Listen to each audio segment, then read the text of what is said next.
কি আজকে এত বেলা হতে চললো কিন্তু সবাই এখনো পর্যন্ত এলো না। এই সব হলো কুঁড়েমির লক্ষণ মহারাজ। আপনি একদিন যারা যারা দেরি করছে তাদের চাপ সিধে হয়ে যাবে। আর বলবেন না মহারাজ, আজকে গিন্নি কাঁচা লঙ্কা দিয়ে কুচো চিংড়ির ঝালটা যা বানিয়েছিল না, খেতে খেতে দেরি হয়ে গেল। গোলগাপ্পি দেওয়ার আর জায়গা পাও না না? বিশ্বাস করুন, সত্যি খুব ভালো রান্না করেছিল গিন্নি, তাই আবার আরেক হাঁড়ি ভাত চড়াতে বললাম। আর সেটা খেয়ে আসতেই তো দেরি হয়ে গেল। আরো এক হাঁড়ি? মহারাজ কিছু মনে করবেন না, এই পাঠশালা বন্ধ করে সব গুছিয়ে তারপরে এলাম। সুপ্রভাত মহারাজ। সুপ্রভাত মহারাজ। প্রভাত আজকে আর শুনেই তোমরা সবাই এত কুঁড়ে হয়ে গেছো যে কি বলবো। মহারাজ, এই কুঁড়েমির আসল কারণ হচ্ছে চর্বি। কথায় আছে, যত বেশি চর্বি তত তাড়াতাড়ি মরবি। আপনি কি বলতে চাইছেন মন্ত্রী মশাই, যে আমি তাড়াতাড়ি মরে যাব আর আপনি মজা দেখবেন? ঠাকুর ঘরে কে, আমি তো কলা খাইনি ব্যাপার হয়ে গেল। গোপালের একদম মোক্ষম জায়গায় আঘাত লেগেছে, যাকে বলে ওই আঁতে ঘা। তুমি বেশি কথা বলো না বৈদ্য, ছুঁচ করে চালুনির বিচার। হ্যাঁ, বৈদ্য তো দেরি করেই এসেছে। আমার মনে হয় প্রত্যেককে এমন ভাবে প্রশিক্ষণ দেওয়া দরকার যাতে তারা একটু চনমনে হয়ে ওঠে। হ্যাঁ মহারাজ, তাহলে আগামীকাল থেকেই শুরু হোক ব্যায়াম আর অস্ত্র শিক্ষা। হ্যাঁ, কুঁড়ে থাকলে রাজ্যের কোনো বিপদ আপদেই সভাসদেরা কাজে আসবে না। ঠিক বলেছেন মহারাজ। তাহলে আর দেরি কেন, চলো সবাই এখনই আমরা মাঠে যাই। এই তো মহারাজ ভরপেট খেয়ে এলাম, এখনই মাঠে? ওসব অজুহাত দিয়ে লাভ নেই, চলো চলো চলো।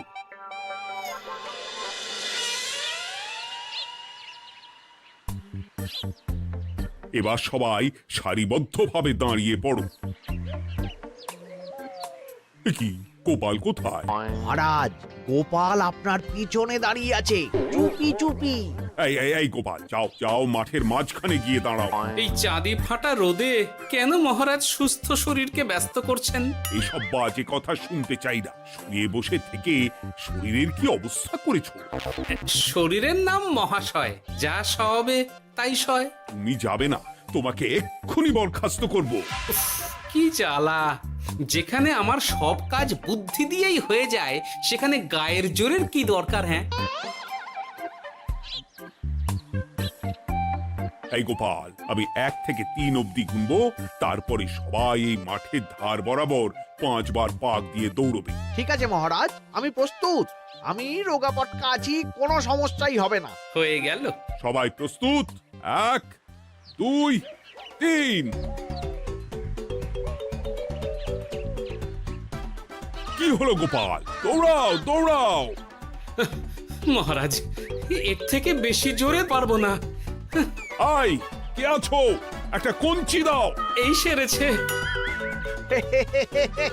বেশ হয়েছে, বেশ হয়েছে। ব্যাটার এবার চর্বি কমবে। কি হলো গোপাল, হ্যাঁ হয়ে গেল? হ্যাঁ?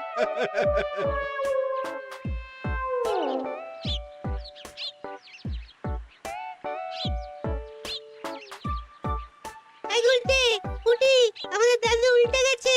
হ্যাঁ, তাই তো দেখছি। চল চল গিয়ে দেখি। উফ, চেহারার কি অবস্থা বানিয়েছো গোপাল, হ্যাঁ? এতটুকু দৌড়তে গেলেই চিটপটাং।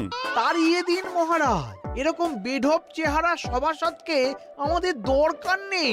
না না, তা বললে হবে নাকি গোপাল? তুমি এক্ষুনি বাড়ি চলে যাও, কালকে আবার মাঠেই দেখা হবে। এই দাদু বাড়ি চলো। ওরে বাবারে!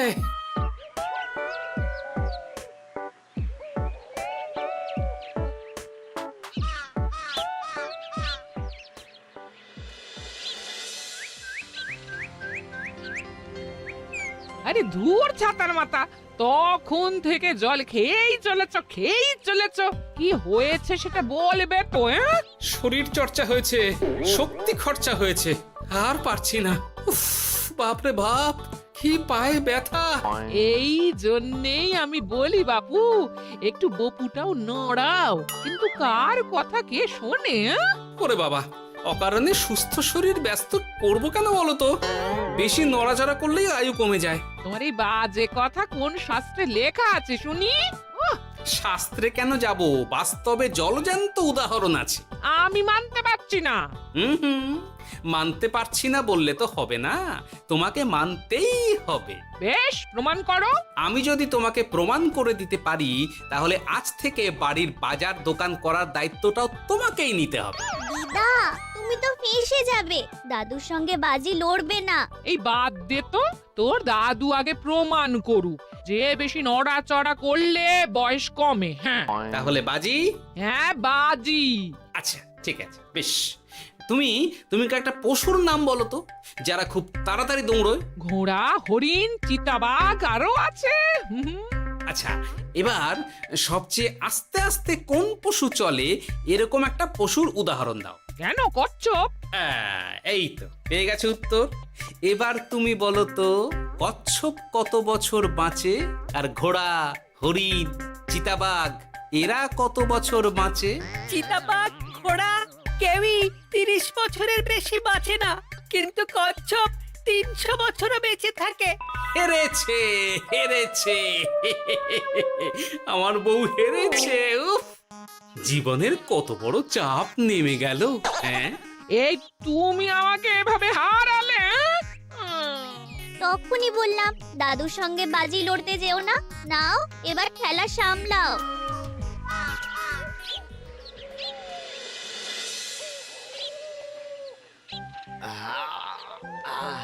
আরো ভালো করে মালিশ কর। আজকে ছোটাছুটি করে পা দুটো বেশ ব্যথা ব্যথা করছে। কালকে তো আবার অন্য পরীক্ষা। আরে আমার হালকা চেহারা আছে, সব সামলে নেব। কালকে তো অস্ত্র চালনা হবে, কালকে আমি কাঁপিয়ে দেব। কাঁপাতে তো হবেই মন্ত্রী মশাই। আমরা আপনার শরীরে এমন ঘষা মাজা করে দেব না, মনে হবে আপনি না একটা জলযন্ত্র অস্ত্র চালনা করতে যাচ্ছে। বাস এই তো চাই। বাবারি, আস্তে আস্তে। আরে বাবা, আপনার তো ইস্পাতের শরীর, ভাঙবে তবু মচকাবে না। চিন্তা করছেন কেন? ভয় পাবেন না, ভয়কে জয় করতে হবে। আরে আরে আরে, তোরা আমার কথাটার সাথে করছিসটা কি? মানুষটা মরে যাবে তো। চিন্তা করো না গিন্নি। বাবা, ওরা বলেছে আমার ইস্পাতের শরীর, ভাঙবে তবু মচকাবে না। একবার এই বুড়ো বয়সে হাত পা ভাঙলে কি সামলাবে শুনি? মন্ত্রী মশাই, আমাদের বকশিসটা দিয়ে দিন, আমরা কেটে পড়ি। বাবারে বাবা, দিচ্ছি। এনে এত খাটানোর পরে এতেই এখন খুশি থাক। হ্যাঁ,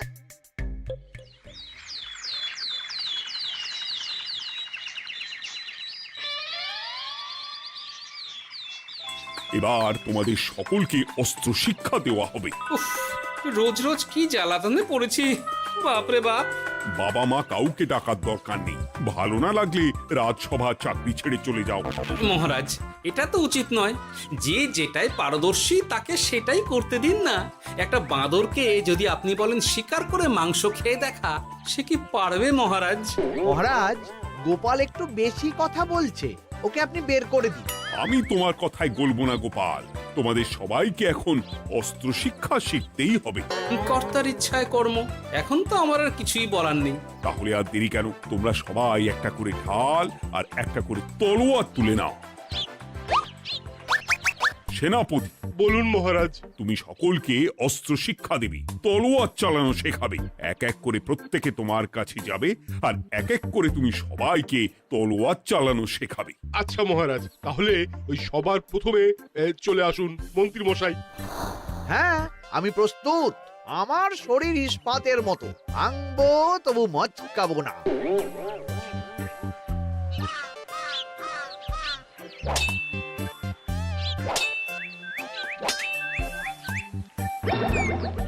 কি কেমন দিলাম? অত সহজ নয় সেনাপতি, আমি মন্ত্রী এমনি এমনি হইনি। আগে অস্ত্র শিক্ষা শিখে তবে মন্ত্রী হয়েছি। এটা কি হলো? হ্যাঁ, আপনি অস্ত্র শিক্ষায় পারদর্শী, কিন্তু আরো বিচক্ষণ হতে হবে। কারণ আজকে এই পাগড়ির জায়গায় আমি যদি তলোয়ার আপনার গলার দিকে চালাতাম, তাহলে কিন্তু আপনার এই ভবলীলা এখানেই সাঙ্গ হয়ে যেত। ঠিক আছে, ঠিক আছে, মনে রাখবো। এবার বাকিদের তো ডাকো। হ্যাঁ, এরপরে তলোয়ার চালানো শিখতে আসবে গোপাল। গোপাল দাদু, গোপাল দাদু। বাবা বাবা বাবা, গোপাল তুমি আবার দল বল নিয়ে এসেছো। দেখি তোমার কত দম। গোপাল, তুমি প্রস্তুত হও। হ্যাঁ হ্যাঁ, আমি প্রস্তুত। ওরে বাবারে, এ তো ভয়ানক চাপের কাজ, আমাকে বেশ বেগ পেতে হচ্ছে। সামলাও গোপাল।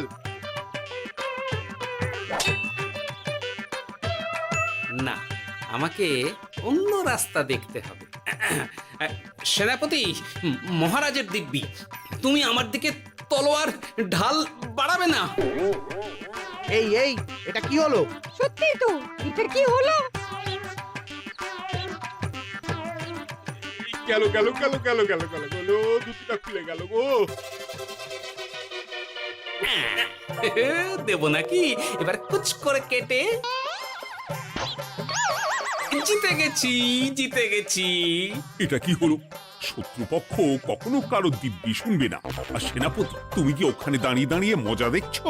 আমি কি করব মহারাজ, গোপাল যে আপনার দিব্যি দিয়ে দিল। গোপাল বেটা খুব চালাক। তাহলে এখন উপায়? ওসব গোপাল তোমাকে বোকা বানাবার জন্য করেছে। তুমি ধুতি ঠিক করে আবার লড়াই চালিয়ে যাও। যথাজ্ঞা মহারাজ।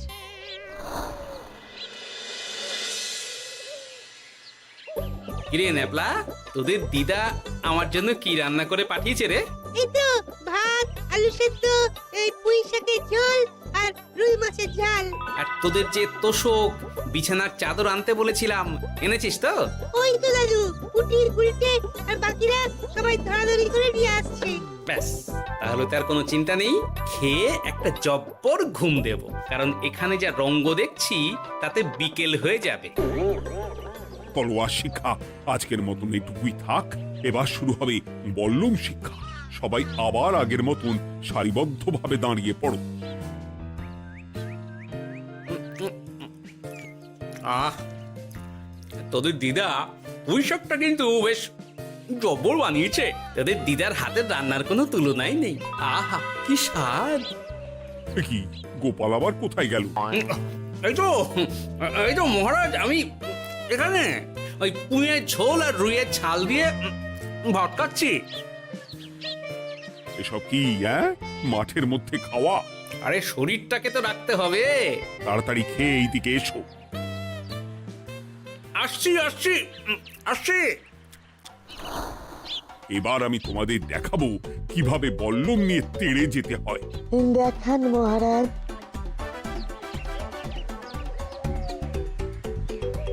এ তো খুবই সোজা মহারাজ। ঠিক আছে, তাহলে বল্লম নিয়ে তেড়ে যাও দেখি। দিন, আপনার হাতের বল্লমটাই দিন।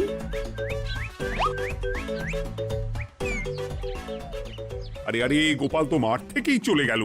আমি ডেকে আনছি মহারাজ। আরে আরে, ও গোপাল, গোপাল, মহারাজ ডাকছেন। আমোদ আমোদ।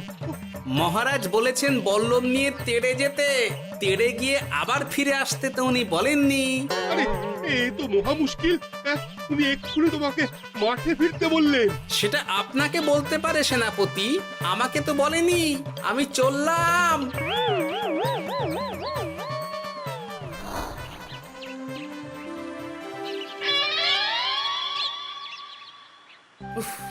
বাবা রে বাবা, কি ঝক্কি! অনেক বুদ্ধি করে মাঠ থেকে খাটে চলে এসেছি। আমি আর উঠছি না। এ কি বলি, তোমাদের তো এখন অস্ত্র শিক্ষা নেওয়ার কথা। হ্যাঁ, তোমার বলা নেই, কোয়া নেই, অমনি বাড়ি চলে এলে। আরে বাবা, ওইসব অস্ত্র শিক্ষা মানেই সুস্থ শরীরকে ব্যস্ত করা, অসহ্য খাটনি, অযথা কষ্ট। কষ্ট করলে তবেই কেষ্ট পাওয়া যায়। হ্যাঁ, তোমায় আমি আগেও বুঝিয়েছি, যেখানে বুদ্ধি কথা বলে সেখানে দেহের শক্তি নীরব দর্শক গিন্নি। আরে বাবা, সে না হয় বুঝলাম, কিন্তু মহারাজ তো ভালোর জন্য সবাইকে অস্ত্র শিক্ষা দেওয়ার চেষ্টা করছে না? আরে বাবা, যার যা কাজ তাকে সেটা করালেই পারে। মহারাজ তো সেটা বুঝতেই চাইছেন না। আমি এখন ঘুমোবো।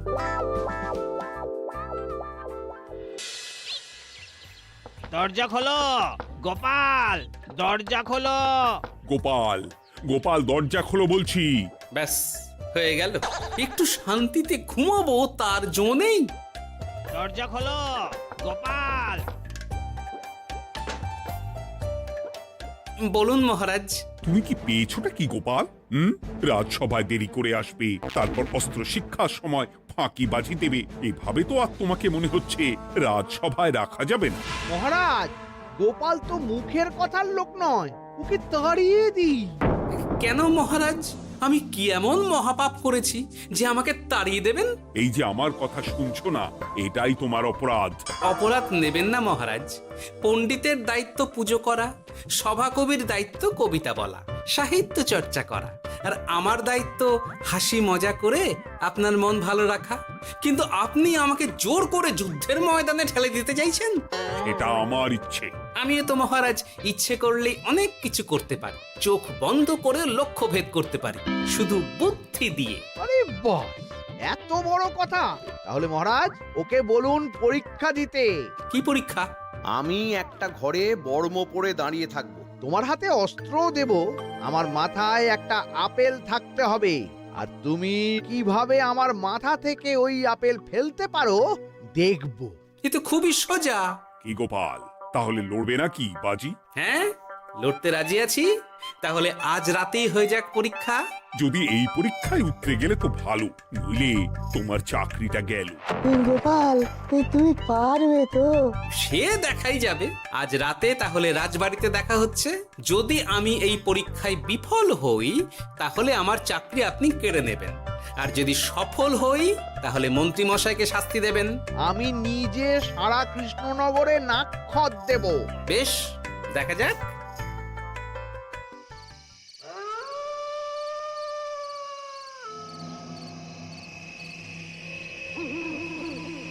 কি মন্ত্রীমশাই, ব্যবস্থা সব ঠিকঠাক হয়েছে তো? হ্যাঁ, এবার শুধু গোপালের পরীক্ষার পালা। আমি তাহলে বাইরে গেলাম, গোপালকে পাঠিয়ে দিচ্ছি।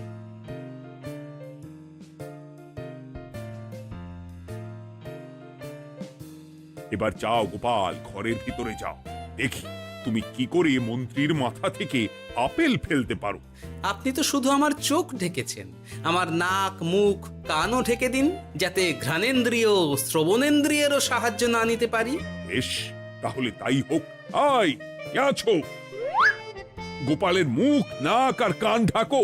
যথা আজ্ঞা মহারাজ। একটু মোটা কাপড় দিয়ে নাক মুখ ঢাকো, হ্যাঁ, যাতে সেভাবে আপেলের গন্ধ না পাই। বেশ বেশ।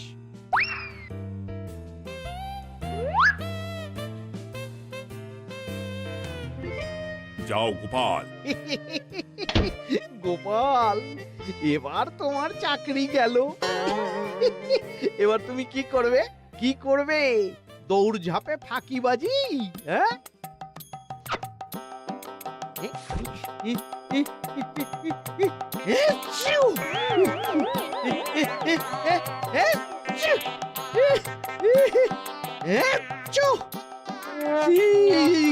গেল গেল গেল গেল গেল, আপেল পড়ে গেল।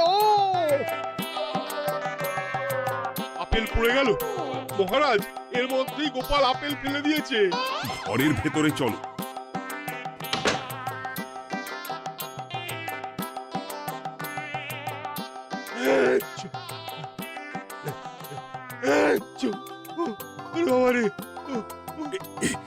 কি ওরে বাবারে বাবা, কি ঝাঁজ! ওরে বাবারে বাবা। কি মহারাজ, দেখলেন তো গোপালের চমক? অস্ত্র ছাড়াই আপেল ফেলে দিলাম। কি, এটা তো তুমি নীতি বিরুদ্ধ কাজ করেছো। সারা ঘরে নস্যি ছড়িয়ে দিয়েছো। মহারাজ, হাঁটতে গিয়ে আপেল পড়ে গেছে। এবার সারা কৃষ্ণনগরে নাক্ষত দিতে হবে। সত্যি সত্যি গোপাল, বুদ্ধি তো তোমার জুড়ি মেলা আভার। আমার নাম গোপাল ভাঁড়, একটা কথা মনে রাখবেন, কেউটে সাপের লেজে পা দেবেন না, আর গোপালের কাজে বাধা দেবেন না। যে কাজ বুদ্ধি দিয়ে করা যায় তার কাছে শক্তি ছোট্ট শিশু মাত্র। সত্যি গোপাল, আজ তুমি সেটাই প্রমাণ করে দিলে। আর আজ থেকে তোমাকে তোমার ইচ্ছার বিরুদ্ধে খাটাবো না। তুমি খাও দাও, ভুড়ি বানাও। যার যা কাজ সে তাই করবে। যেমন এখন মন্ত্রী মশাই নাক্ষত দেবেন। হ্যাঁ, ভুল করে বাজি ধরে ফেলেছি, এখন নিজেই চাপে পড়ে গেলাম। তাহলে আর দেরি কেন? নাক্ষত এখন থেকেই শুরু হোক। কৃষ্ণনগরের রাস্তা শেষ হতে হতে সকাল হয়ে যাবে।